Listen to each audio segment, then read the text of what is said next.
Psalm 78. Maskil of Asaph. Give ear, O my people, to my law. Incline your ears to the words of my mouth. I will open my mouth in a parable. I will utter dark sayings of old, which we have heard and known and our fathers have told us. We will not hide them from their children, showing to the generation to come the praises of the Lord, and his strength, and his wonderful works that he has done.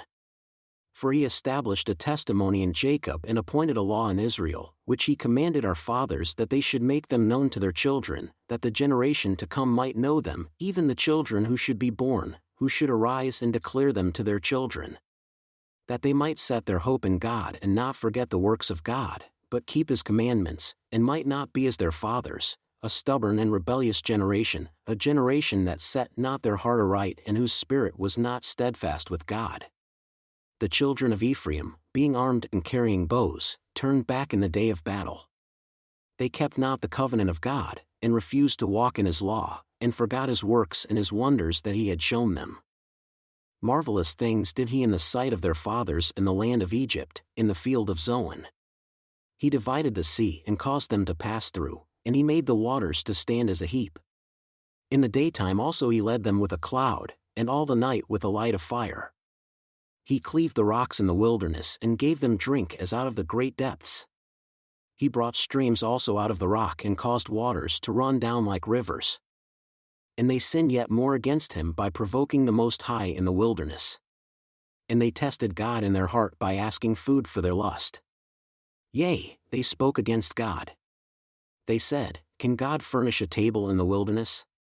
Behold, he smote the rock that the waters gushed out and the streams overflowed. Can he give bread also? Can he provide flesh for his people? Therefore, the Lord heard this and was angry.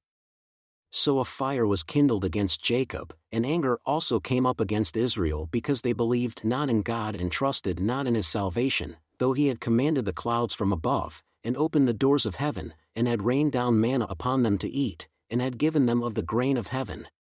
Man did eat angels' food. He sent them food in abundance. He caused an east wind to blow in the heaven, and by his power he brought in the south wind. He rained flesh also upon them as dust, and feathered fowls like the sand of the sea. And he let it fall in the midst of their camp, round about their habitations. So they did eat and were well filled. For he gave them their own desire. They were not estranged from their lust. But while their food was yet in their mouths, the wrath of God came upon them and slew the fattest of them and smote down the chosen men of Israel.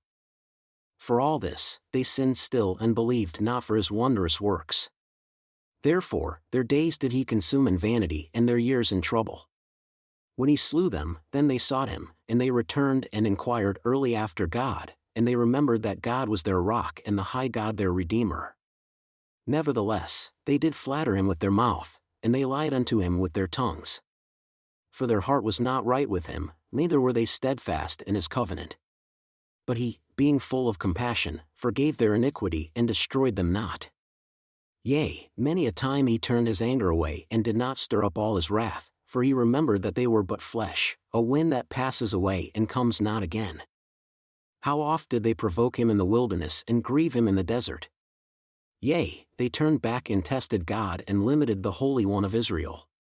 They remembered not his hand nor the day when he delivered them from the enemy, how he had wrought his signs in Egypt and his wonders in the field of Zoan, and had turned their rivers into blood and their waters, that they could not drink. He sent diverse sorts of flies among them which devoured them, and frogs which destroyed them. He gave also their increase unto the caterpillar and their labor unto the locust. He destroyed their vines with hail and their sycamore trees with frost. He gave up their cattle also to the hail, and their flocks to hot thunderbolts. He cast upon them the fierceness of his anger, wrath, and indignation, and trouble by sending evil angels among them. He made a way to his anger. He spared not their soul from death, but gave their life over to the pestilence and smote all the firstborn in Egypt, the chief of their strength in the tabernacles of Ham, but made his own people to go forth like sheep, and guided them in the wilderness like a flock. And he led them on safely so that they feared not, but the sea overwhelmed their enemies. And he brought them to the border of his sanctuary, even to this mountain, which his right hand had purchased. He cast out the heathen also before them, and divided them an inheritance by line, and made the tribes of Israel to dwell in their tents. Yet they tested and provoked the Most High God and kept not his testimonies, but turned back and dealt unfaithfully like their fathers. They were turned aside like a deceitful bow. For they provoked him to anger with their high places and moved him to jealousy with their engraved images.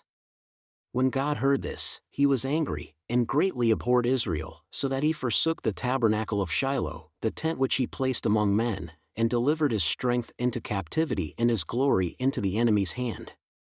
He gave his people over also unto the sword and was angry with his inheritance.